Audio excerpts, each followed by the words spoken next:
vamos a ir empezando. Tenemos la alegría de tener a Juan Manuel Míguez hoy, un psicólogo con una vasta experiencia en el tema de las adicciones.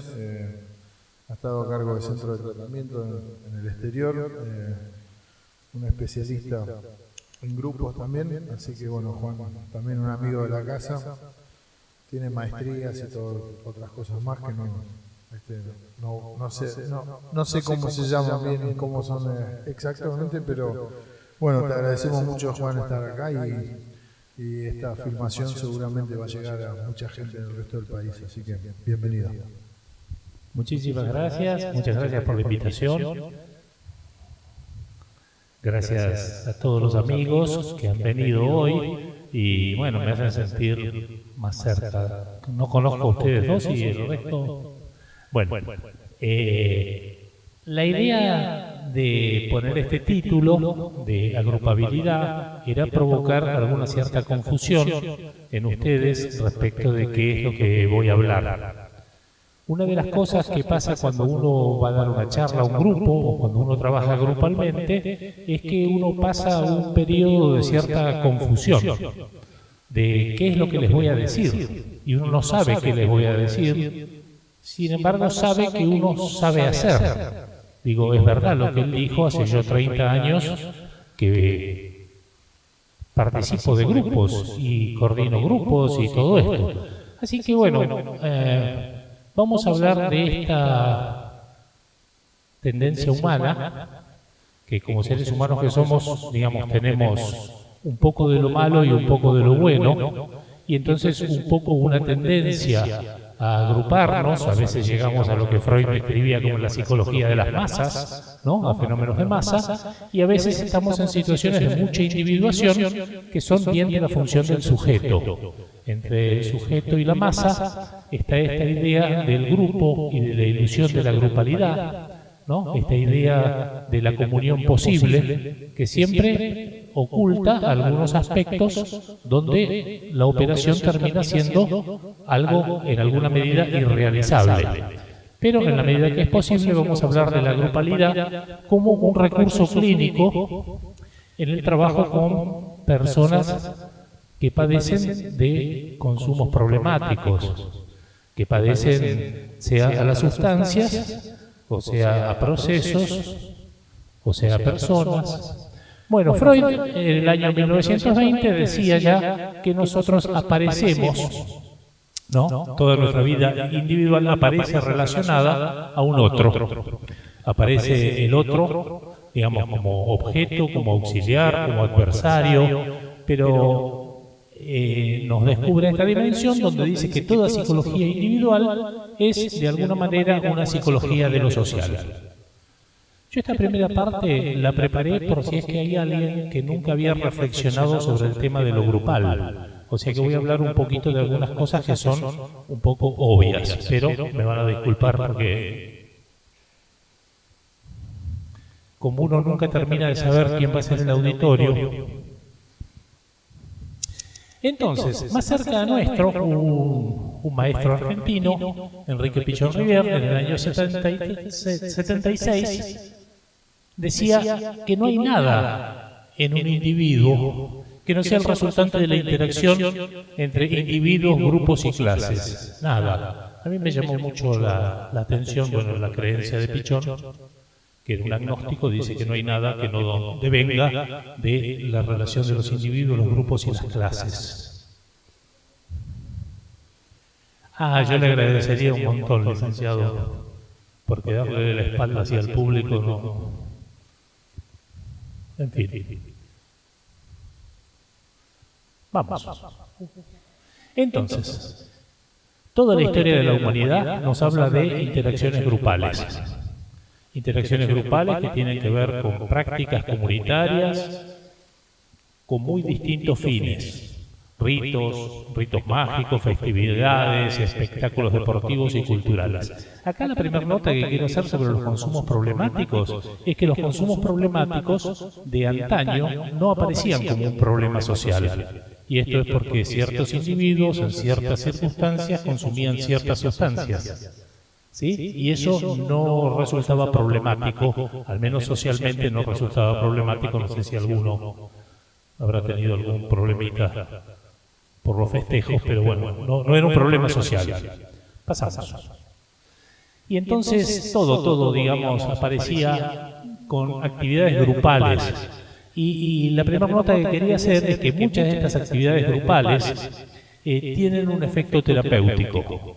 Y esto viene a cuento de una de las ideas que yo les quería traer, que no todos, por supuesto que esto se sabe, pero a veces un poco lo olvidamos, me parece, los profesionales de la salud mental. No todas las actividades, para que sean terapéuticas, tienen que ser necesariamente profesionalizadas.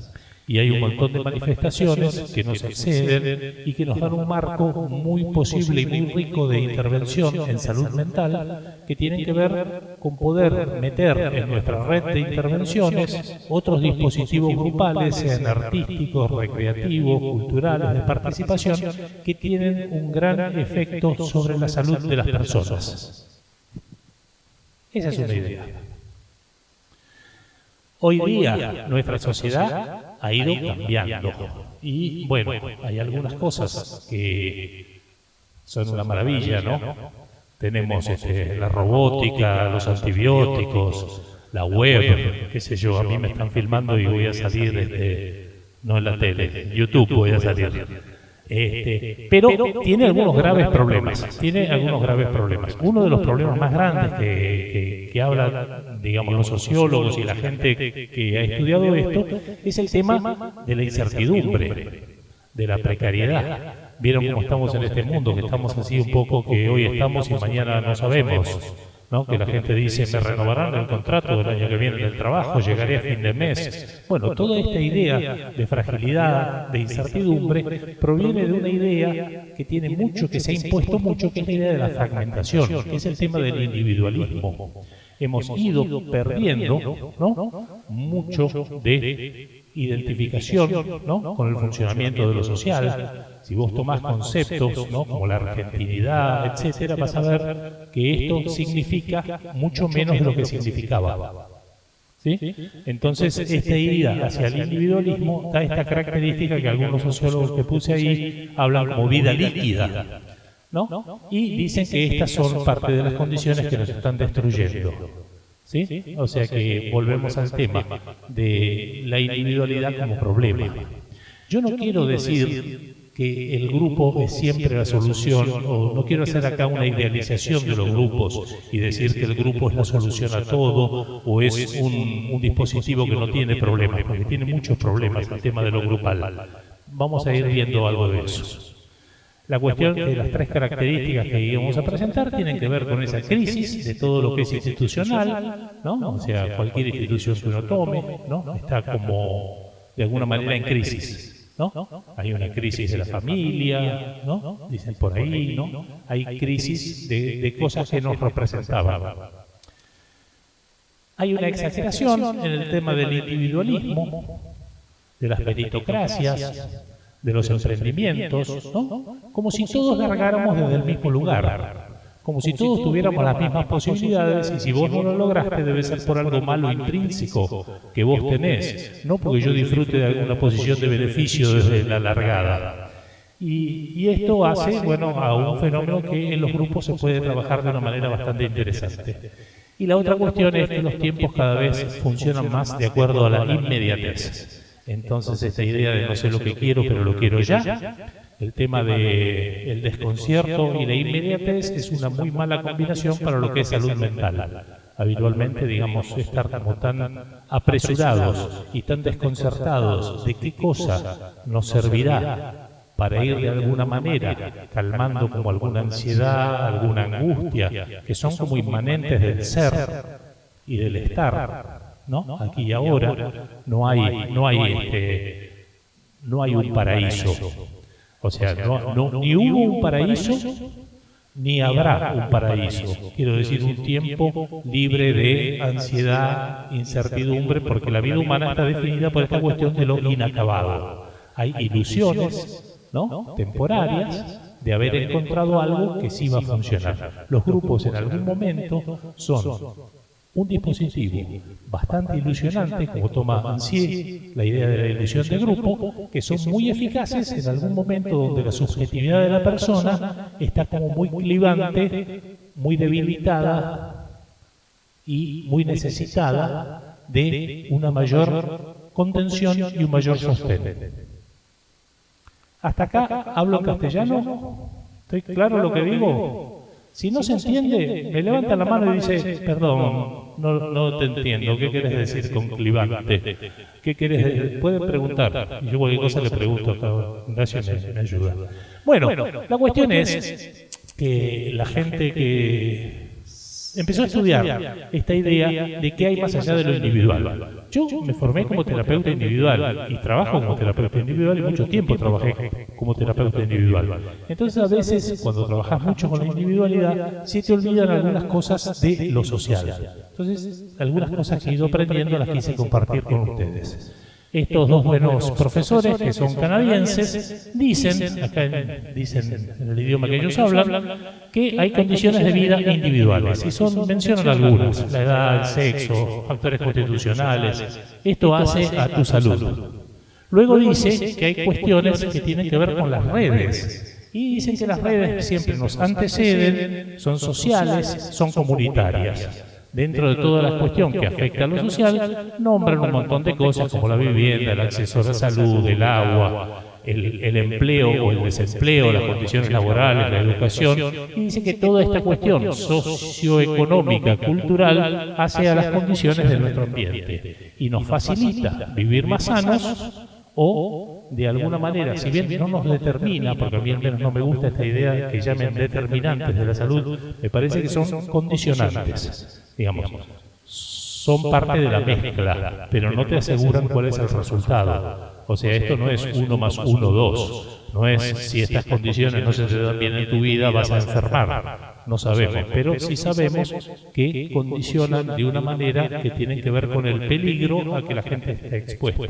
Hay factores que te protegen y hay factores que te sobreexponen. Vamos.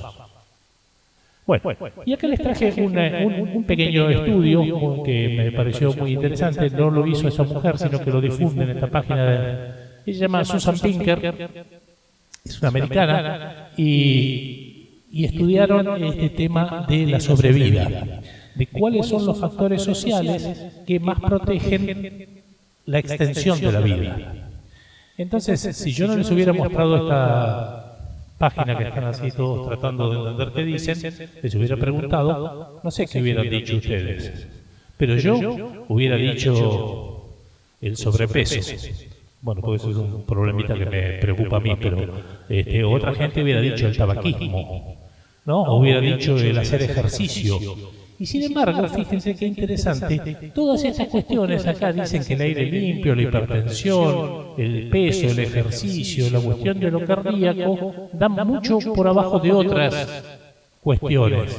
Yo tal vez la primera que hubiera podido suponer era el tema de dejar de fumar, ¿no? O de dejar los excesos respecto de las sustancias. Es muy interesante, qué sé yo, no sé, me llamó mucho la atención que dicen que, por ejemplo, que la vacuna contra la gripe es un factor mucho más importante que el ejercicio, digamos, como predictor de que vas a vivir, ¿no? Cuando pasas cierta edad.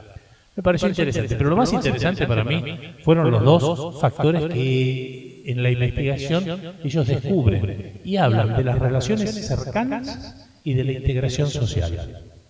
Dos cosas que están como muy amenazadas en nuestra sociedad presente. Y que me parecía que nosotros tenemos que reflexionar sobre eso y tenemos que pensar en la agrupabilidad como un posible factor de algún alivio o remedio de esta cuestión que hace a la salud social, ¿no?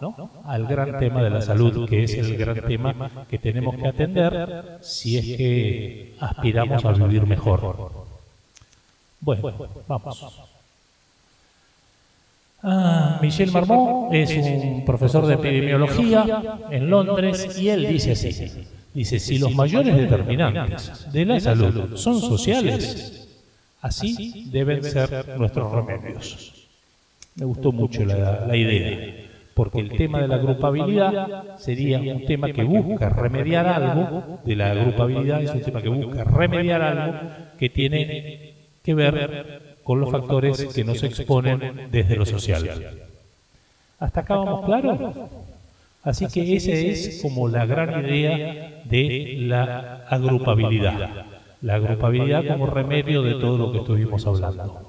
Cambiando un poquito de tercio, recordamos aquí al doctor Floreal Ferrada, un discípulo de nuestro primer ministro del ex Ministerio de Salud, que esperemos que vuelva pronto a ser ministerio, pero siguiendo los pasos de Carrillo, este médico cardiólogo, fue sanitarista, hizo cosas muy interesantes como el programa Atandos en la provincia de Buenos Aires, digamos, gente que trabajó mucho en la salud pública y dice una cosa que nosotros hablamos mucho en las charlas, que tiene que ver con que no sirve seguir refugiándose en un modelo informativo sobre la salud.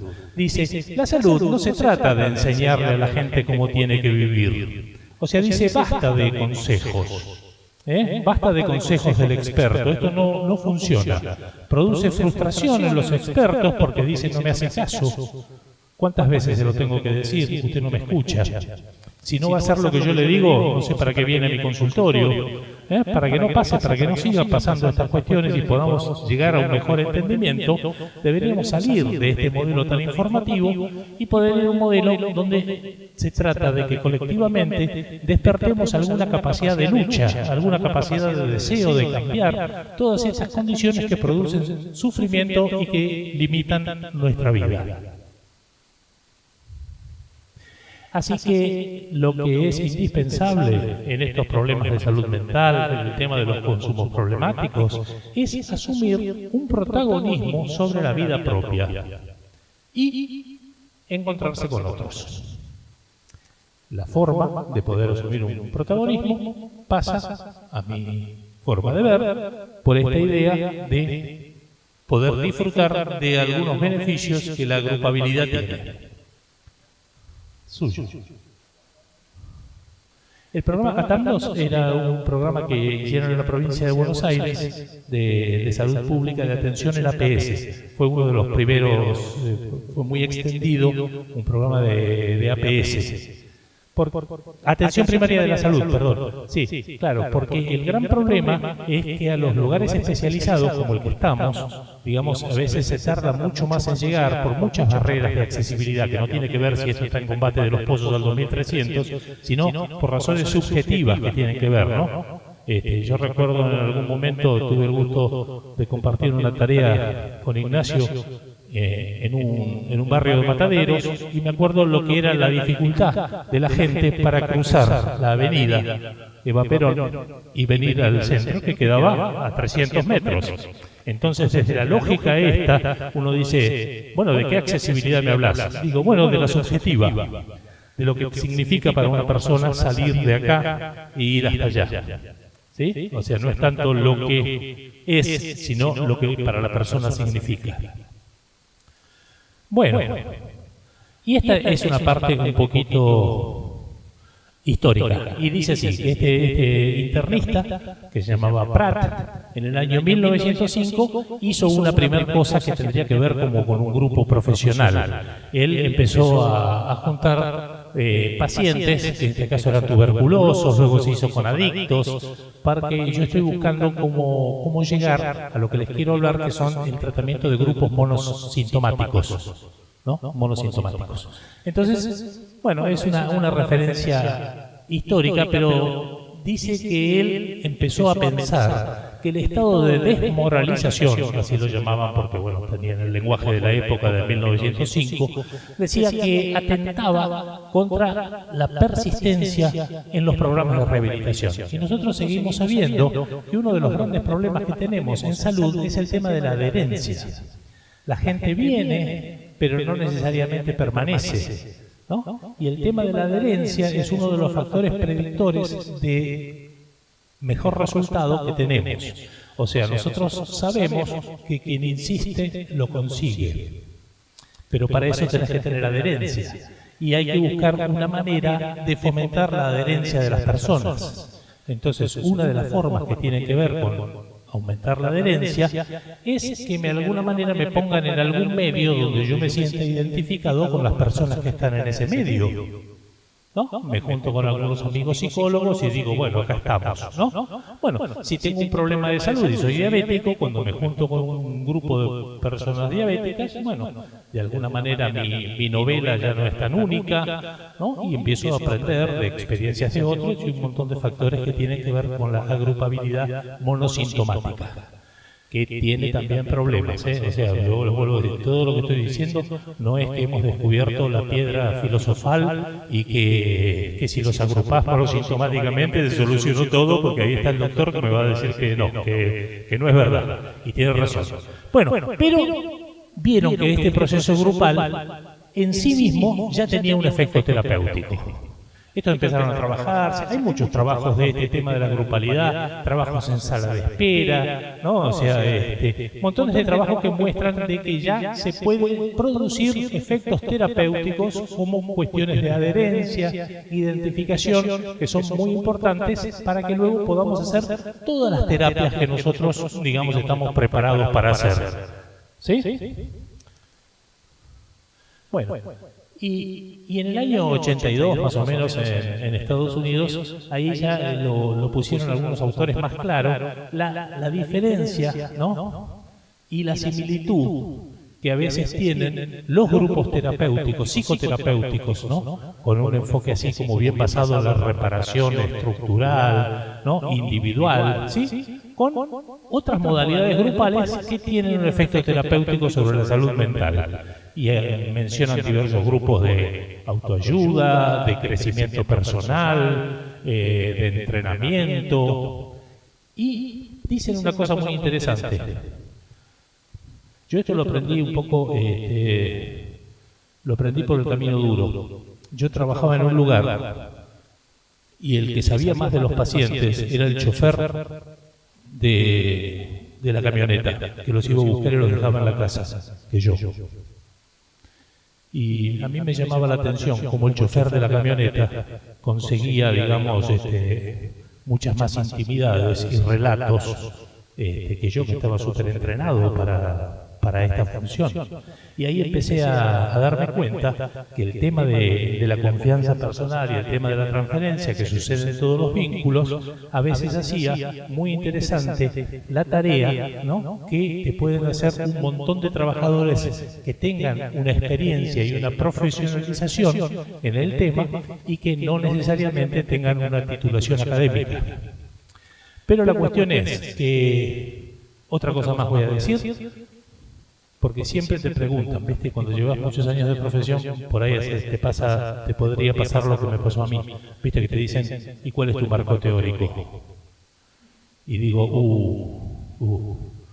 qué lío, digo, no sé, porque, ¿viste? En una época leía a los psicodramatistas y después me gustó los gestaltistas, también me fui a hacer laboratorios y claro, yo estudié psicoanálisis y después me fui a trabajar a España y allá se trabaja cognitivo, ¿no? Y después estudié en Estados Unidos. ¿Y cómo te digo? O sea, vos me decís a quién quiero más, o sea, ¿a quién quiero yo más? O sea, si a Freud o a Lacan, ¿a quién quiero más? Esa es la pregunta, ¿no? Porque en términos del trabajo, lo que se ha visto es que buenos coordinadores grupales o buenos terapeutas logran resultados bastante comparables con técnicas que aparentemente son opuestas. O sea, volvemos al tema que lo que cura es el vínculo, lo que cura es la tarea, el significado de la tarea, no lo que vos hayas leído. Digamos, está muy bien, ¿eh? O sea, yo creo que leemos poco. A mí me parece que cada vez leemos menos. A mí me da la impresión de ser que estoy viejo, pero me parece que leemos menos. Digamos, antes hacíamos más grupos de estudio, me parece que gastábamos más en formación, no sé si era que era muy rico, no era, pero gastábamos muchos libros. Me parece que sí, que hay que leer y que está muy bueno leer. Pero también es muy bueno enterarte de que aunque el otro no tenga el mismo marco teórico que vos, es posible que logre muy buenos resultados como lograba el chofer de la camioneta. Digamos, al menos No sé cómo las procesaba el material que obtenía, porque eso después habría que verlo, pero que él llegaba a lugares donde yo no llegaba fácilmente, era verdad. En fin. Bueno, entonces yo le pedí a mi coterapeuta del grupo, le dije, ¿qué querés que diga en tu nombre en la capacitación de hoy? Entonces le pregunté a Damián, que trabaja conmigo, y me dijo, deciles 3 cosas. Así que Damián me manda a decir 3 cosas. Que la autoayuda y la ayuda mutua son inherentes a los seres humanos. ¿Sí? Esta es una parte de la verdad. Hay otra parte que es más oscura, digamos, que también, digamos, es posible, digamos, que la envidia, que el daño, digamos, también pueden ser inherentes al ser humano. Pero esta es una parte importante, digamos, para el tema de trabajar en la idea de agrupar. Porque cuando no funcionan los grupos, bueno, los grupos no funcionan si la persona que los coordina no cree en la grupalidad. Si vos crees que vos estás coordinando un grupo para poder atender a un número grande de personas con un bajo coste económico que te deje más ganancias, pero vos no crees en el factor curativo de los grupos, el grupo no funciona mucho. Tenés que, como todo, ¿no? Creer en lo que estás vendiendo, digamos, ¿no? Tenés que creer en la calidad de ese producto. Entonces, esto es inherente a los seres humanos. Otra cosa que habla es que muestra mucho que si vos en tu tratamiento podés sumar acciones que tengan que ver con apoyo de pares o con tareas que tengan que ver con la confraternización. Me acuerdo de que Pichón Rivière, cuando empezó a trabajar, lo primero que hizo allá, pero cuando era jovencito, es un equipo de fútbol. En una clínica que lo contrataron, hizo un equipo de fútbol. Y vos decís, ¿qué tiene que ver el doctor haciendo un equipo de fútbol? Bueno, estaba trabajando este tema de la confraternización, tema muy importante.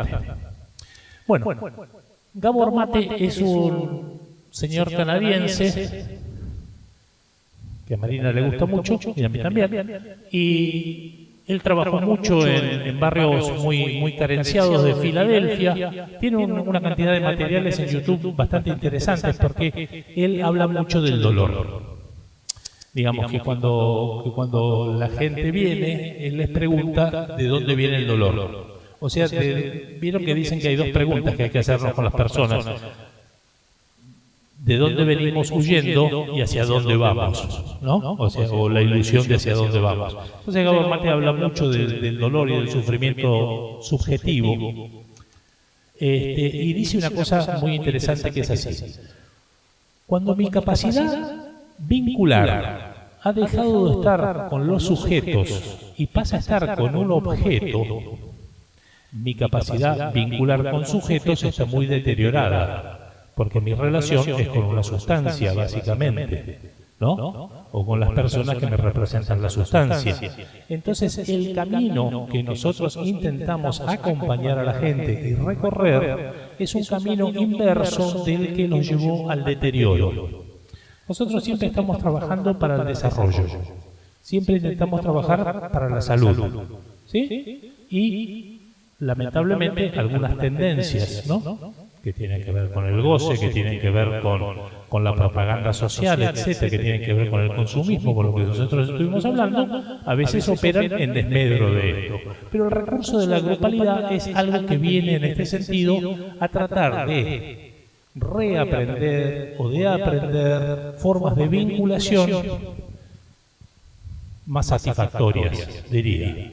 Acá ponen la palabra real, pero bueno, no habla de los registros, de lo simbólico y de lo real, sino, bueno, usa la palabra real en el sentido lato. Bueno, así que parece lógico, dice mi coterapeuta, que para tratar esta problemática desde la vinculación, porque es lo que hemos perdido, desde el contacto con el otro, con un par, con empatía y con identificación. Mucho más interesante que la idea del modelo informativo, porque la gente ya sabe que fumar hace daño, o sea, digamos, de información ya están todos plenos. Adelante. Bueno, llegamos a la clase que yo quiero dar. No, mentira. Más o menos. Miren, lo que pasa es que una hora, cuando yo pensé que para hablar de grupos monosintomáticos es mucho. Yo les voy a presentar un grupo que yo hago, tiene que ver con un trabajo con gente de clase media, O sea que no es, yo quiero hacer la primera salvedad, digamos, esto no es de aplicación universal, esto es para una determinada población, ¿sí? O sea, yo trabajo con un equipo, digamos, con el doctor KPS, tenemos, digamos, control farmacológico de los pacientes, tenemos terapeutas individuales y yo hago la terapia grupal. Hago 2 sesiones por semana de 1 hora y media, con 6 a 8 personas, con diagnósticos que a veces contradicen algo de la agrupabilidad. De todas maneras tenemos algunos criterios, ¿no?, de agrupabilidad, pero en 8 personas tenemos 2 personas de estructura psicótica que están compensadas, a veces tenemos un paciente borderline o con algunos rasgos psicopáticos importantes, no mucho, porque esto no se puede, digamos, porque atenta mucho, digamos, con la posibilidad del funcionamiento. Pero yo les quería contar 2 o 3 cosas, ¿no? O sea, que hacemos que son distintas. La primera que hacemos es que hacemos muy poco control de cosas como el dinero, ¿no? O sea, no trabajamos con un marco muy preventivo, por lo cual a veces nuestro dispositivo tampoco es apto para cualquier paciente.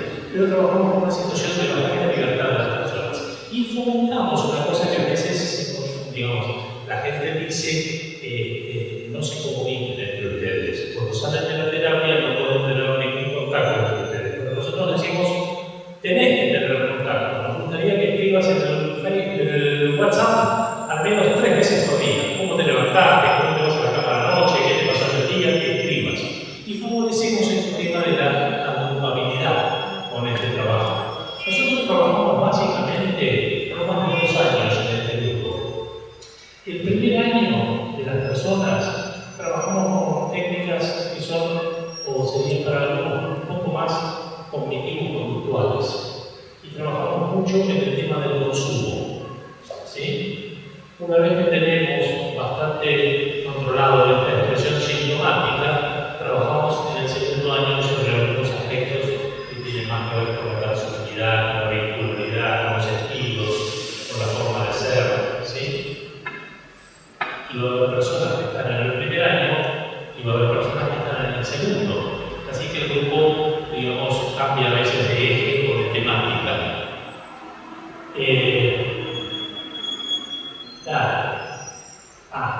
Sí. Hacemos salidas de fin de semana.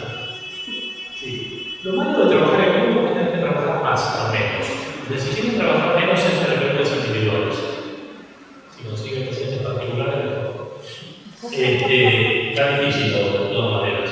Pero si quieren el desafío, trabajar globalmente es muy interesante porque trabajas mucho más con el misterio. Trabajas mucho más y a veces decís, ¿cómo mejoró esta situación si yo ni siquiera me daba cuenta, ¿no?, de cómo estaba? Y hay cosas que suceden por el efecto del grupo, muy interesantes, digamos. Pero tenés que tener una tendencia a poder perder un poquito, a veces el control, estar a veces un poco confuso respecto a lo que va pasando, porque el grupo es mucho menos lineal que otro tipo de dispositivos como son los individuales. Grupos monosintomáticos con coordinación. Hacemos. Bueno, entonces un autor que a mí me gusta mucho se llama Philip Flores, habla mucho de tratamiento grupal con pacientes adictos, se llama él. Y bueno, habla de algunas de las potencialidades y habla de esta mezcla tan interesante. Yo soy medio bruto diciendo, pero es de caricia y cachetazo. El grupo te hace, te da la bienvenida y en algún momento alguien del grupo, no necesariamente el terapeuta, puede de alguna manera hacerte algún señalamiento que no llega a ser lo que era una confrontación, como hablamos, pero te dice algo a la cara como diciendo, ¿y qué querés, no? Si te fuiste al carnaval de Río de Janeiro, ¿cómo se te ocurre que lo ibas a chupar? No, pero dice alguien del grupo, te dice algo así, y es interesante esta mezcla, ¿no?, que el grupo hace. También alivia mucho el terapeuta, porque cuando vos das recursos en el grupo un poco más experimentados, ¿no?, te alivian alguna tarea que no tenés que explicar todo vos.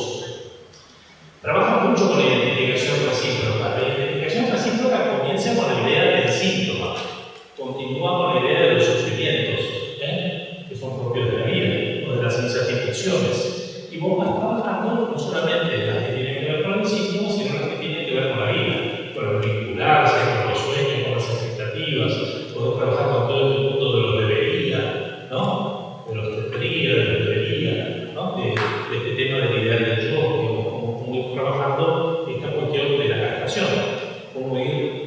viviendo pese al agujero, ¿no? Entonces, ¿cómo hacemos todo para vivir en esta situación no ideal, pero acompañada?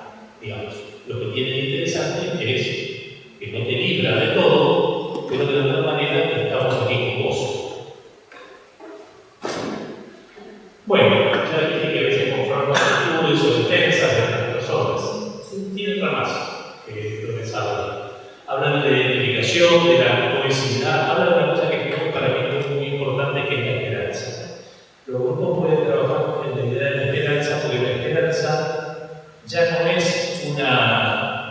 un decir de un terapeuta que dice, no, lo suyo tiene muchas posibilidades de mejorar. Es algo más, es eso, y es decir, yo lo hice. Acá estoy yo, que he podido hacer esto, que vos te estás proponiendo o pensando en hacer. Y esta identificación, digamos, funciona y es muy poderosa. El ver a otro con dificultades, con aciertos, con capacidades, pero que ha logrado algo que a mí me resulta muy interesante o muy conveniente, que como luego doy cuenta de que era conveniente para mí. Esperanza y apoyo. Hablan de un encuadre definido. Esto es muy importante, ¿no? Hay, a mí los grupos más que dar normas, ¿no? Como decir, bueno, acá tengo las normas para el funcionamiento de este grupo, bienvenidos, no. Yo los hago trabajar sobre las normas. Digo, ¿cuáles creen ustedes que son las normas que deberíamos seguir?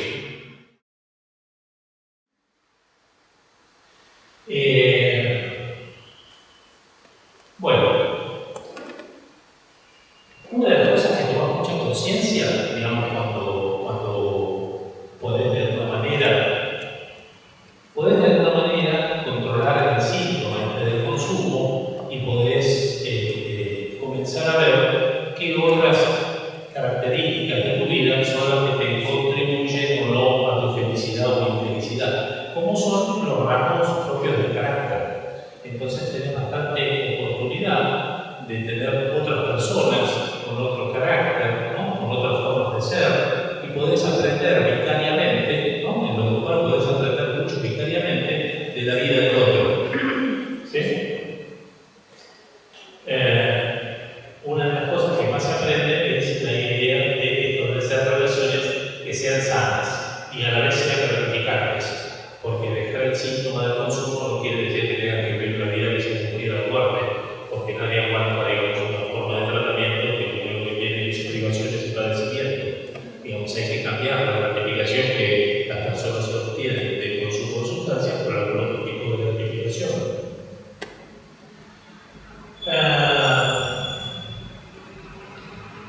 Bueno, la incapacidad para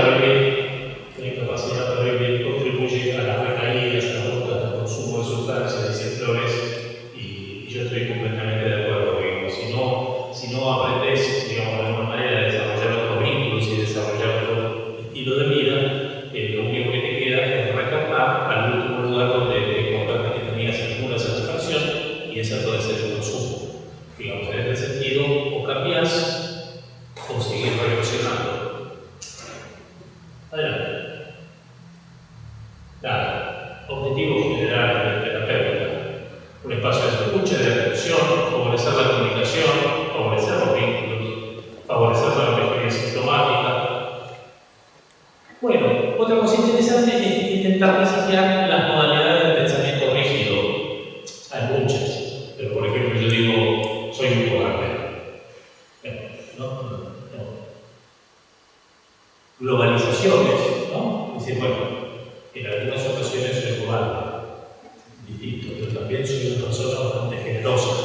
Bueno, ya vamos cambiando lo que va a ser ese pensamiento, porque si vos pensás de una manera, digamos, según cómo vos pensás, también tiene que ver con cómo vos actuás. Esta es una de las cosas que nosotros vemos, que de alguna manera hay que trabajar sobre nuestra cultura. No se trata solamente como repita frases frente al espejo, pero de alguna manera dentro de la interacción humana hay que enseñar a deconstruir algunos conceptos que las personas tenemos entre nosotros que pueden no ayudarnos. Y esto sirve bastante dentro del grupo para trabajar con las modalidades de pensamiento rígido. Otra cosa que tratamos de enseñar bastante es el tema de identificar sentimientos, poder reconocerlos y saber expresarlos. ¿No? ¿Cómo se expresa adecuadamente? No sé, la rabia, ¿cómo se expresa? ¿Cómo expreso la tristeza? ¿No? Para que de alguna manera haya como una mayor fluidez, ¿no? La idea es ir transmitiendo fluidez en estas estructuras. Fomentar la observación y nada, y revisar esta idea de la construcción del psiquismo, ¿no? La novela personal que cada uno tiene y ver, ¿no? Y más allá de todo esto que somos como personas, siempre hay un cambio posible. Esta es otra idea, digamos, que no sé, para mí es importante, es decir, no hay personas que no puedan cambiar. Como bien dice el ley de salud mental, el diagnóstico no es un pronóstico. Entonces, digamos, el cambio, al menos teóricamente, es posible. Lo que a veces nos dificulta a los seres humanos cambiar es que cambiar requiere un montón de trabajo. Y eso a mucha gente nos sucede no, es decir, si sos perezoso, digamos, no podés asumir todo este cambio que supone el trabajo. Pero bueno, el que no cambia padece. Bueno, otro tema que les quería hablar es el tema de los grupos para familiares. Porque para mí el tema del tratamiento en cuanto a la agrupabilidad, como les mostré, yo quería hablar de tres cosas. Entonces, no les voy a preguntar qué es lo que ven en la foto. No es la familia de ninguno de ustedes, ¿no? ¿Sí? Yo ya te bueno, nada, el tema de la agrupabilidad para familiares es otro tema que funciona muy bien. Todos sabemos que trabajamos con consumos problemáticos, pero los consumos problemáticos muchas veces se mantienen, es un cuadro que se presenta con la indiferencia de quien consume y la angustia de quienes nos rodean, ¿verdad que sí? ¿Verdad que está muy angustiado lo que nos rodea? Bueno, la manera que nosotros hacemos, digamos, para ayudar a que el cuerpo del sub y baja, ¿no? De tener una cierta preocupación, pero que sea operativa sobre tu vida, es que la gente que está muy indiferente tratamos de hacer algo por aumentarle la conciencia, ¿no? O por cambiarles algunas actitudes o conductas que tengan que ver con fines mejores para sí mismos, ¿no? Y lo que hacemos con las familias es tratar de bajar la angustia para que puedan dejar de tener una función obsesiva o persecutoria sobre la persona que consume y puedan de alguna manera reorganizar y regalar cierta energía que todos necesitamos para la vida propia. Porque vivir en función del otro, digamos, es muy costoso y habitualmente cualquiera que vive en función del otro en algún momento te pasa la cuenta. Y si llevo no sé cuántos años tratando de que vos te pase no sé qué cosa, ¿no? Y la verdad que es muy difícil, los consumos problemáticos, controlar lo que al otro le va a pasar. Es casi como imposible. Porque yo siempre digo que hay que ver con la extracción del tercer molar. Y a mí me bastaría 15 minutos que vos tengas la boca abierta y si soy odontólogo te saco el tercer molar. Las construcciones en salud mental son procesos y yo no los puedo controlar. No hay nadie que pueda asegurar que va a ser lo que voy a hacer yo en los próximos 5 años, en el próximo año.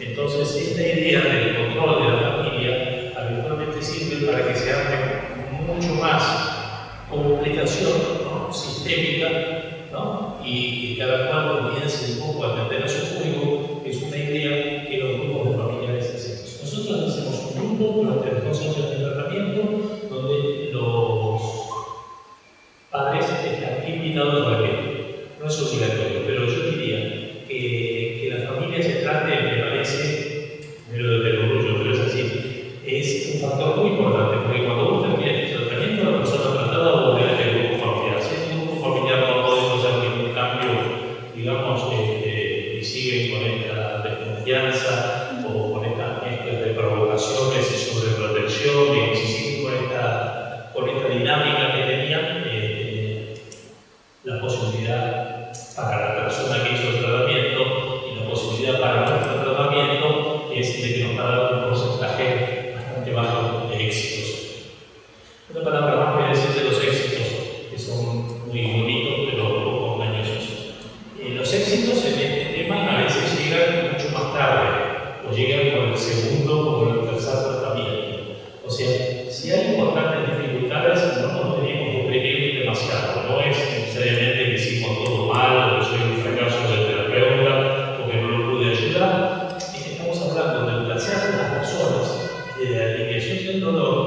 Es un tema bastante delicado, bastante personal, y a veces la gente tarda bastante tiempo en entrar en el argumento del cambio, ¿no? De la necesidad del cambio. Vamos. Sigue igual conmigo. Bueno, esta es una hermosa escultura. En francés, no, Bruno catalán. Hay muchas en el mundo, y hay otra, que no sé de quién es. Pero habla de vacío de alma.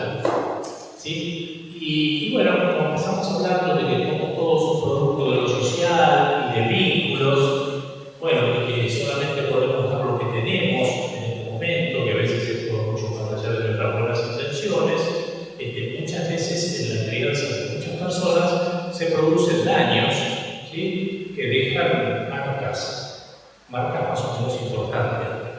El trabajo que hacen los grupos, el trabajo que hacen los terapeutas es intentar disminuir el espacio de la marca. No eliminarlo porque nadie te va a poder cambiar tu historia. Pero vos vas a poder ir resignificando cosas de tu historia, podés ir perdonando a gente que tuvo muy alterada su capacidad de hacer una función, y bueno, y eso es lo que podemos. No sé si les basta o no les basta con eso, pero es muy difícil lograr algo más. Yo cuando escuchaba hace muchos años los terapeutas de adicciones decían hay que destruir esta personalidad, la máquina de Patti. Digo, lo vas a meter en la acumuladora y lo vas a hacer de nuevo. Digo, ¿cómo vas a hacer, no? Creían en esta idea que los personas con consumo traumático tenían defensas muy negadoras, casi psicóticas, y la cuestión era someterlos hasta que de alguna manera quebraran esta personalidad, ¿no? Y le iban a hacer una personalidad nueva. Yo no vi a nadie que le haya dicho, no sé si ustedes conocen una personalidad nueva. Si venden personalidades nuevas, yo no voy a comprar, pero en la época de mi vida hubiera comprado algo nuevo. Bueno, una cosita más que quería decir: grupos sin coordinación profesional. De vuelta, hay dos cosas que yo quiero decir, ¿no? De esto.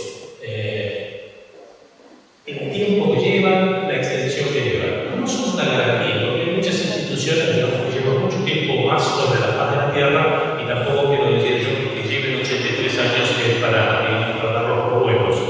Pero tienen algunas cosas que a mí me parecen muy interesantes como terapeuta. Una es que a veces las situaciones del consultante o de la familia son demasiado demandantes y demasiado extensas hasta para un equipo multidisciplinario. Digamos, si tengo problemas desde que me levanto a que me acuesto. Bueno, medio confusos en su constitución, porque por ahí se metió algún profesional y luego se te vende el bono. O sea, bueno, hay como de todo en la vida, ¿no? Pero los grupos son todos distintos, son muy distintos unos del otro. O sea, digamos, por más que, por ejemplo, Alcohólicos Anónimos o Narcóticos Anónimos, son muy distintos un grupo del otro, son bastante autácticos, pero tienen una cosa que para mí es muy interesante, es esta idea de que vos sos siempre bienvenido por el problema que tenés. Esto es fantástico, no es joda. O sea, gente que está acostumbrada a que lo echen de todas partes por el problema que tiene, llega a un lugar donde le vamos a dar un aplauso y le vamos a decir: esa es tu silla, siempre que vos la quieras. Es muy interesante en el tema de la convención. Es una idea como también muy interesante. No sabe lo que es. Pero habla de la guerra nuclear, del calentamiento, de cómo regular la inteligencia artificial, y dice: para enfrentar cualquier problema social complejo, como la violencia, complejo, ¿no? Los problemas sociales por de la política, para enfrentar todo esto necesitamos más cooperación y no menos. O sea, la idea principal es agrupabilidad, la idea es cooperación. Ahora, esto no significa que nosotros lo vayamos a hacer, porque nunca debemos sobrevalorar, ¿no?, la estupidez humana. Y listo. Felicidades. Gracias.